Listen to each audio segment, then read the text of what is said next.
Hello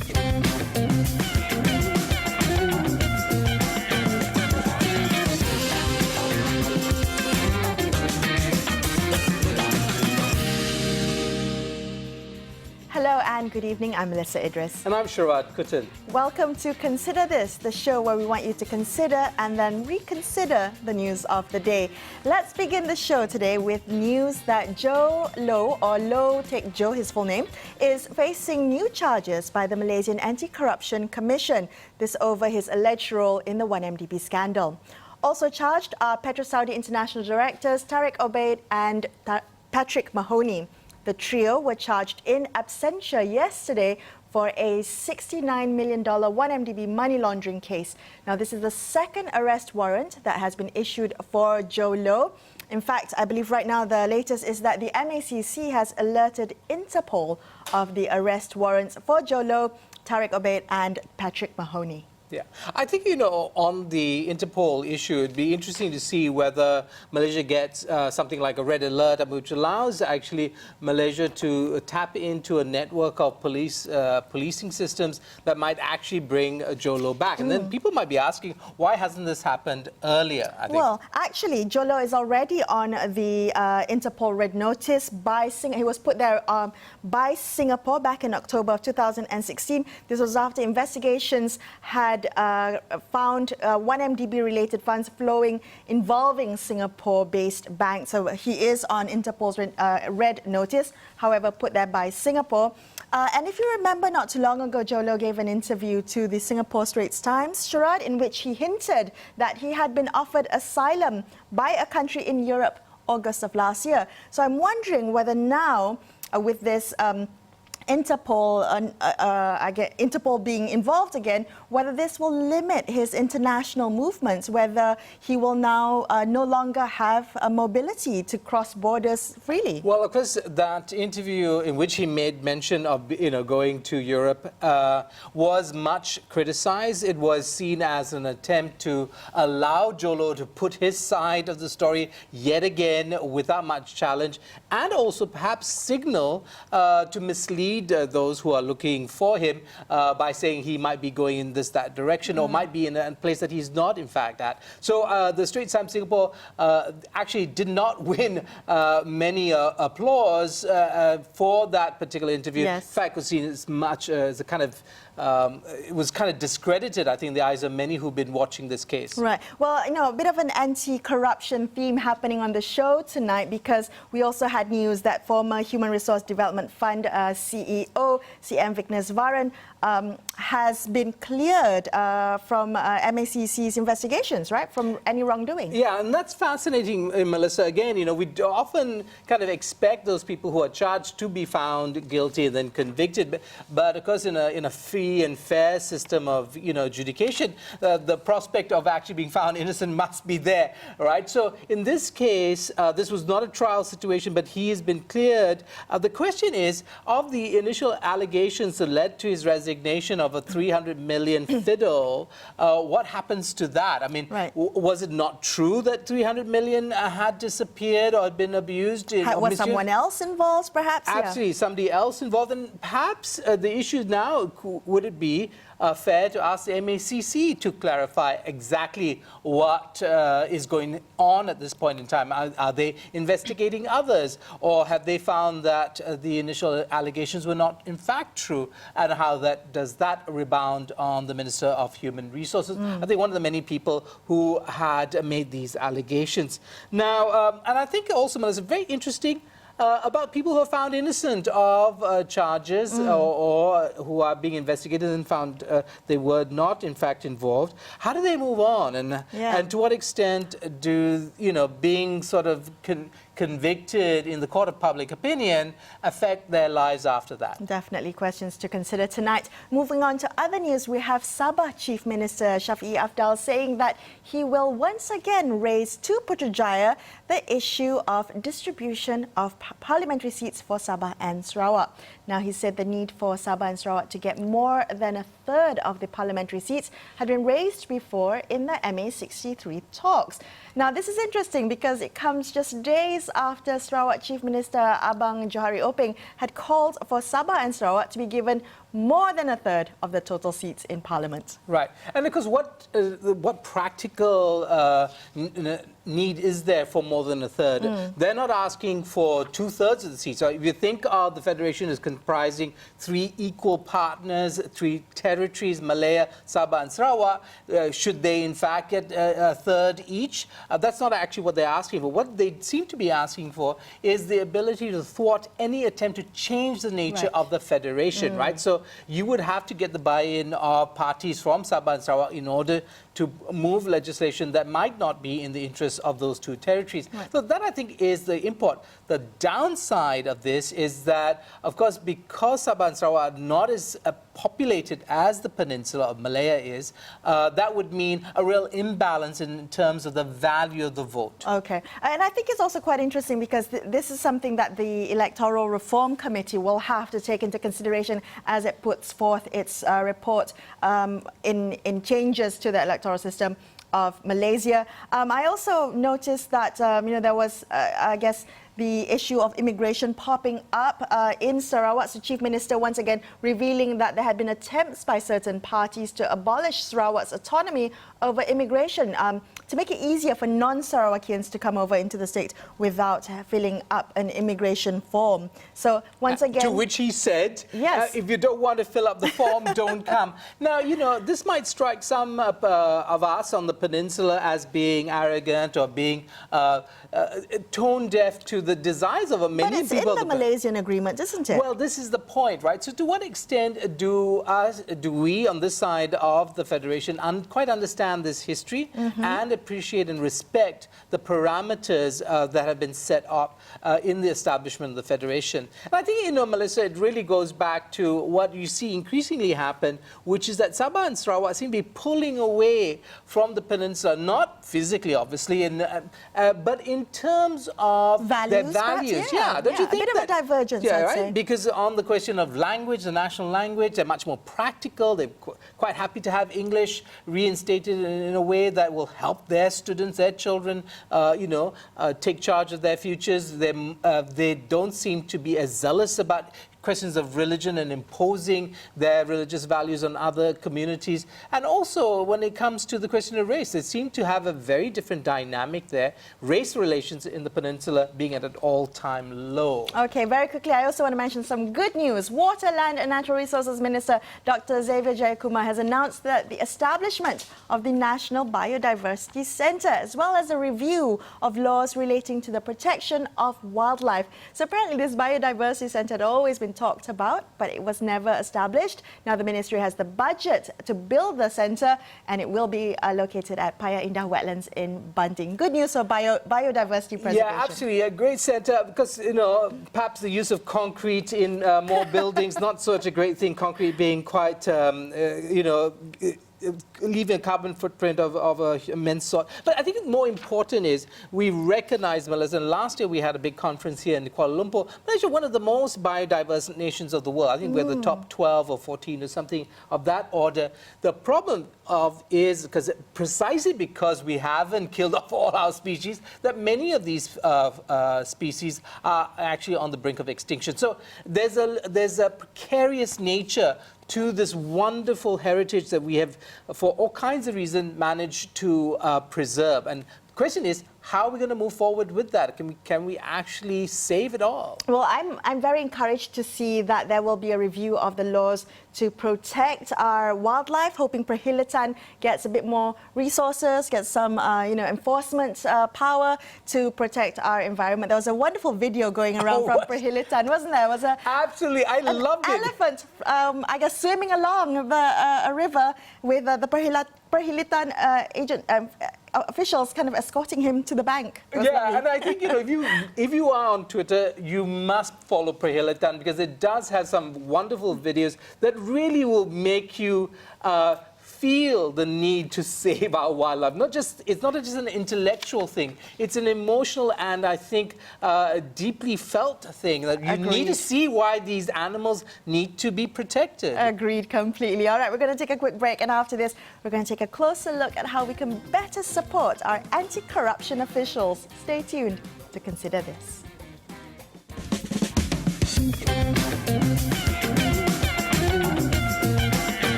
Welcome back to Consider This. Melissa and Sharad here with you this evening. The Perdana International Anti-Corruption Champion Fund was launched tonight to provide support to officials of anti-corruption agencies who have been targeted or exposed to threats in the line of duty. To help us better understand the challenges that anti-corruption officials face when in their jobs, we have joining us via Skype Datuk Sri Akbar Sata, criminologist and former president of Transparency International Malaysia. Thank you so much for joining us this evening. Now, I'd like to begin by perhaps getting your help in helping us understand how exactly funds in general, and this fund specifically, will help our anti-corruption officials.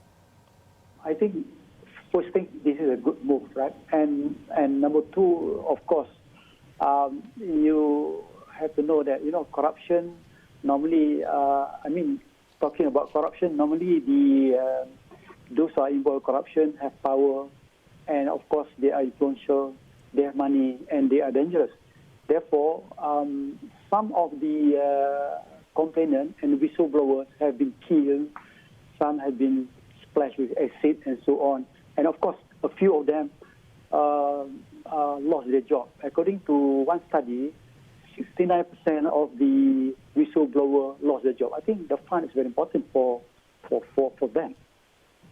One of the things we've noticed is that perhaps in Malaysia we haven't had the kind of violence you see in other countries. But even in advanced countries, we know that journalists who have been pursuing cases of corruption have been murdered and so on and so forth.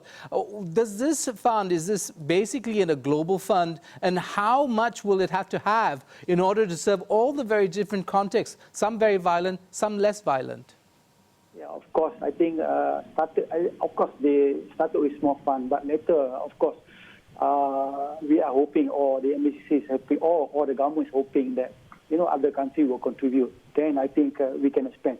But as far as I'm concerned, I think we have to divide into two categories: one for local and the other one for international. Right? So I think this is very important because since the money is funded from our government, therefore I think we also have many cases. You can see that 2 days ago where the custom officer in Rantau Panjang, his car has been burned down, by the what they call people who are involved in integrity and also corruption in the border. So I think it's very important for this fund, especially to be allocated to those who are forever, right, giving evidence, giving information, and also pass good information to the law enforcement agency, especially the MACC. So I'm just wondering, for the people who are helping us fight graft, what kind of efforts are needed in terms of helping them? And when you say these funds will be used to kind of combat the threats, the loss of jobs, perhaps the threats to lives and dignity, what would that mean? Would that mean compensation? Would that mean more security? What would the funds be used for? I'm not sure yet, but of course, as I said earlier, right, some of them, those are involved in corruption, splash acid on the informer, and also some have been killed. In fact, in Ukraine, few months ago, right, one of them has been killed, and the other one was splashed in acid. And also, you can see that cases in Malaysia where we have also a former DPP has been killed. Right? So it is believed that there is some connection with corruption cases. So therefore, I think maybe, especially for those who lost their job, at least you can use this money. I think the money will not be given that much, but the most important is that to show that, there is some incentive and also to encourage people, to fight corruption. And as we know, that corruption is the mother of all evil. This initiative seems wonderful. The question really is, as Malaysia is kind of pushing forward on the anti-corruption agenda, are we taking lessons from or best practices from around the world? Where do you see these plans coming out from? Are we modeling ourselves on others? And if so, who? Actually, this is very important. This is a very good question because I think prior to this, we copy ICAC from Hong Kong. But to me, I think the most important point here is that we have to find the root cause of the corruption and the integrity problem in the country because we have a different ethnic group. Therefore, I think by finding the root cause, by doing empirical study, therefore, I think then only we can come up with our own model. I think that will be more suitable, to fight corruption because corruption is not easy to fight. And we need a special and also the right tool, the right model in order to fight. But our own model because we have different ethnic groups.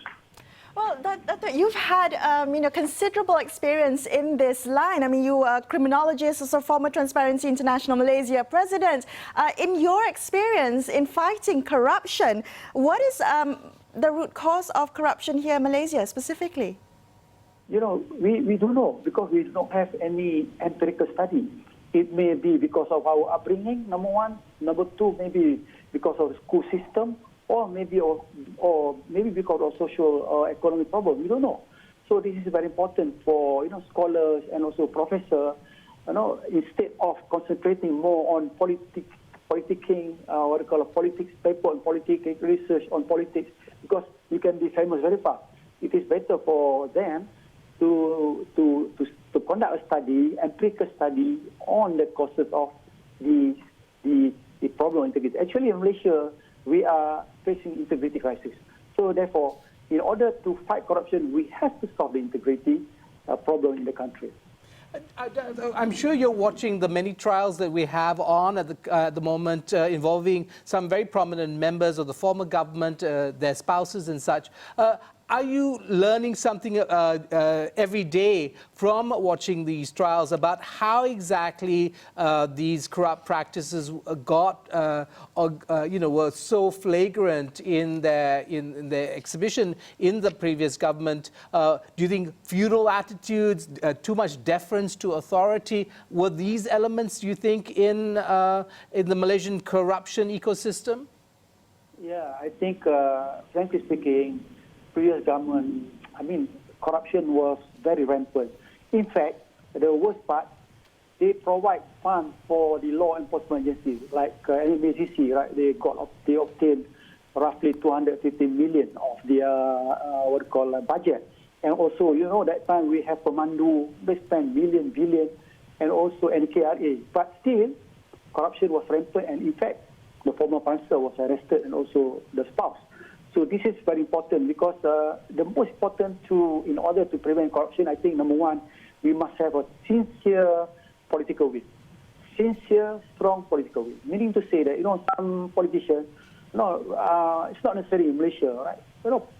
Corruption for them is good because they can make money, they can be in power. Number two, which is very important also, is the effectiveness of the anti-corruption agency. We must have an independent anti-corruption agency. And also, the AG is the most important also because AG is the one who is going to decide whether there is a case or not. If you have an AG who is more appointed by the present government, therefore it is quite difficult for him to make decisions, especially when there is corrupt practice or corrupt allegation against the Prime Minister, or Deputy Prime Minister, or Deputy Minister, and so on. So this is very important. That's why. In fact, the NGO are fighting for this to make sure that appointment of the AG must be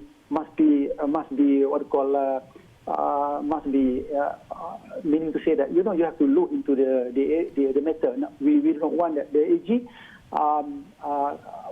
appointed by the king, but of course suggested by the the Prime Minister. The final part is the cooperation from the public. Public support, I think, is very lacking in the country. Compared to Indonesia, we find these three factors, right? Effectiveness of the anti-corruption agency, the sincere political will, and also support from the government, support from the public. I think they have that. But the most important point now, we are talking about corporate sector. Because corporate sector is one of the largest contribution to the corruption. But I think with the introduction of the Section 17 of the MACC Act 209, I think the company has to be careful because right now Asia is facing problems. Therefore, it is a lesson for us, especially the corporate sector, to make sure that you have to comply with the instruction or the law that in Section 17, especially on your adequate measures. All very insightful points. Thank you so much for joining us today on the show. Dato' Sri, appreciate you spending time with us today, explaining a little bit more about the efforts to support our anti-corruption officials. Now we're going to take a quick break and we'll be back with more on Consider This, so don't go anywhere.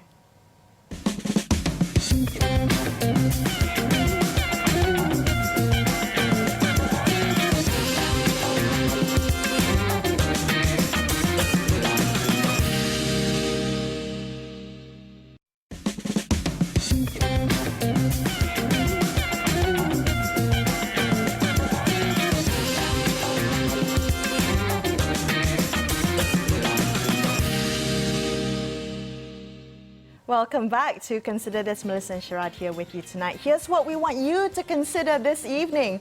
Accent bias and how we can minimize this specific discrimination, especially in the workplace. So over the weekend, I think in the last few days, there was a tweet by a young man named Malik Faisal, which had gone viral on social media. He had apparently been turned down for an internship in KL because of his Sabah accent. Did you see that, Sharon? I did indeed, Melissa. And what I think surprised me was the tone that Malik takes in his missive to the public, which suggests that even he wasn't quite sure whether this was a form of discrimination. Well, he seemed to accept it. Yeah, he seemed to have internalized this idea that because of his accent, he was not suited for an internship, which is quite extraordinary because you think an internship is a process of learning and changing. And even if you subscribe to those values of some sort of standard accent, then the question is, why not help that kid achieve that? Why deny him an internship? Well, okay, so let's just make the difference between the accent and communication skills, because I think that was a lot of the chatter that was happening on social media. There seems to be the confusion of the two. And I think, to be honest with you, I think English only and language fluency policies can be discriminatory in most cases. However, there are specific cases where perhaps there are legitimate reasons for requiring that a candidate have proficiency in a certain language, perhaps communication to colleagues or to the customers, right? There are specific cases, but all in all, I think accent bias is this invisible bias that we have to deal with. Yeah, and so the response Malik gets from this prospective the company that he wanted to work for or intern under said that you should change the way you speak so it doesn't sound like you come from East Malaysia, as if there's a problem with coming from East Malaysia. And, I think many of us in the peninsula may be not even aware of these forms of discrimination. I mean, it might even apply to people coming from the east coast of the peninsula.